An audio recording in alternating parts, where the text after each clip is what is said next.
So after getting into Rohn at about 11:30, had myself some soup, had some hot drink, went outside out of the wind because it was getting pretty windy there, found a little spot to sleep and went to sleep. So I sort of slept there for about 5 to 6 hours.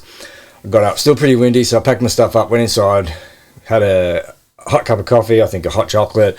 At the Rohn checkpoint there, the tent, because the roadhouse is actually closed when we're there, so there's just a heated tent. You can sleep in there, but it kind of gets a little bit busy, and sleeping inside, you actually get sort of disturbed throughout the night as people come and go. So I got a better sleep outside, went in, and at the checkpoint there, you're allowed to get 2 bratwursts. So I'd saved my bratwurst for the morning. The people that were in charge of the checkpoint there, the volunteers, happily cooked up my bratwurst in the morning, and probably one of the best breakfasts I had on the trail, or probably the second best breakfast I had. The best breakfast was yet to come.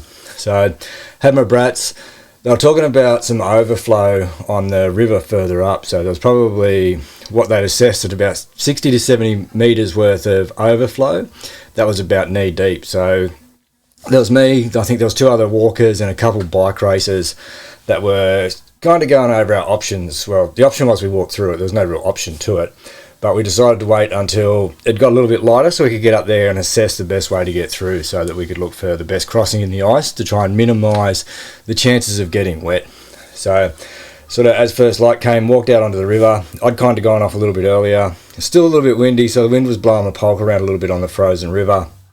As I got out there, because of the cold and the wind, it had actually frozen a little bit more of the river, so there was less overflow. So we kind of picked the best path, and thankfully it was only about 20-30 metres, and it was sort of shin deep, knee deep, so it wasn't that difficult. And with the overboots I had, it was quite easy to negotiate the river without getting wet. So I got through there, and then from there it was into what they call the burn. So it's a really long area where a huge fire went through, burnt everything off, and it's never grown back over the last 30-40 years. So unfortunately, there wasn't a lot of good snow cover, so it was dragging the polk over sort of tussock grass, up hills that were just dirt and rock.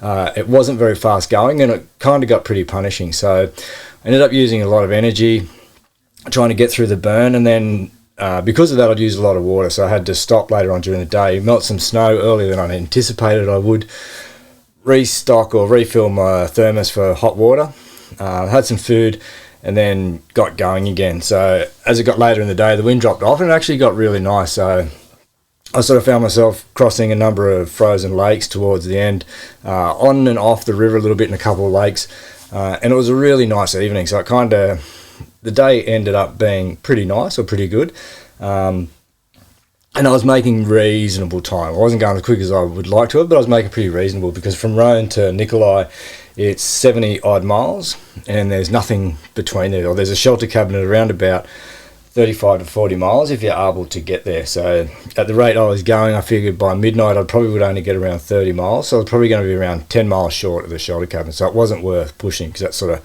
4 hours. So as I was going, I kept an eye on it. Thought if I can get 30 to 35 miles, then it's only another 40 or 35 to 40 miles the next day. So if I got up early, that would get me into Nikolai before the sun went down a reasonable hour, get a good sleep, and then I could try and push pretty hard into McGrath the next day. So a lot of the assessments and calculations you do are more based around what you can do in 2 days or 3 days, not what you can do that day. So you're trying to set yourself up for the next 2 to 3 days. If you have a bad day, then you have to reassess what you can do. And as it is, this was probably not a great day. And what I learned was, on bad days, you just take what you can get. You just do the best with what you've got. There's no point worrying about it. It's happening. It's a shit day. You've just got to get on with what you're doing.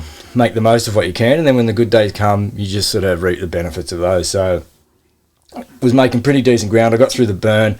Once I was through the burn, the going was pretty easy. It was back onto a normal trail. The only problem with the trail here is just for some reason, because of the way that they groom the trail, it was kind of very, very lumpy. So you kind of just up, down, up, down, up, down. And that was sort of 30 to 40 miles of this it would turn out to be. So kind of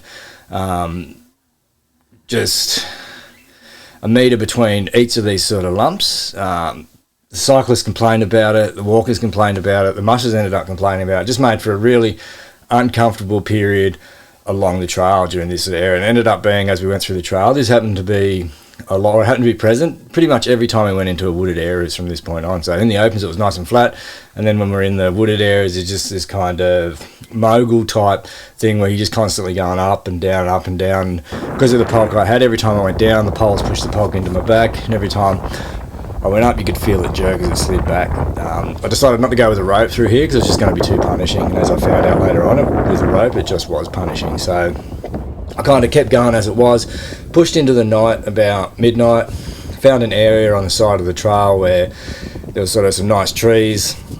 Finding a good bivvy spot here was pretty easy. I didn't feel too bad, I wasn't too tired because I had a reasonable sleep the night before. I'd had a bit of coffee. When I'd stopped to eat I'd made myself a coffee sort of thing, so it wasn't too bad.